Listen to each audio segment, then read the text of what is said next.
7 মাসের যেতে মিষ্টি দি দুপুরবেলা আরে আবার নানা রকমের তহারি দিয়ে রে ফিডে দিয়ে রে ভাত কেটে দিন। এই নিয়ম গান ফুতুগ গর্ভবতী মেয়ের কিন্তু করা হয়। আবার বেগ কিন্তু একানা কানা সই এর মুখত নিচুতি নাকি ফেলাই দাম পরে।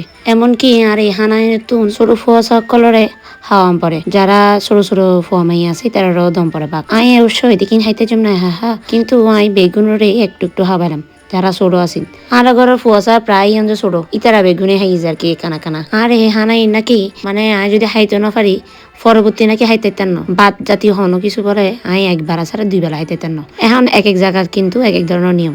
এই জায়গাত হয়তো নিয়ম এরিমেই একবেলা হাইতে আর একবেলা হাইন না হরে। রাতু আই ফল ফ্রুট বা ফিডাটা ইন হাইজি ভাত খেতে নদে। আর জিন আছিল সোডা লয় হাইলো নহলে বাতিও পানির মধ্যে বিসর্জন দম পড়িব। আর যতটুকু হাইতে দিই আর তুলনায় অনেক বেশি, কিন্তু তারপরও আই চেষ্টা করছি হাইবার লাই অল্প অল্প করিয়ে রে। আর প্রিয় অনেক কিছু আছিল, কিন্তু প্রিয় তাকে দেখিব আর যে সময় হাইতাম বসি এত আর কুদানো আছিল। আর আজি এলাই আর ভিডিও এতটুকুই। অনাথ আর ভিডিও কেন নাকি অবশ্যই কমেন্ট করে জানাবেন। আজ হলো এতটুকুই, নমস্কার।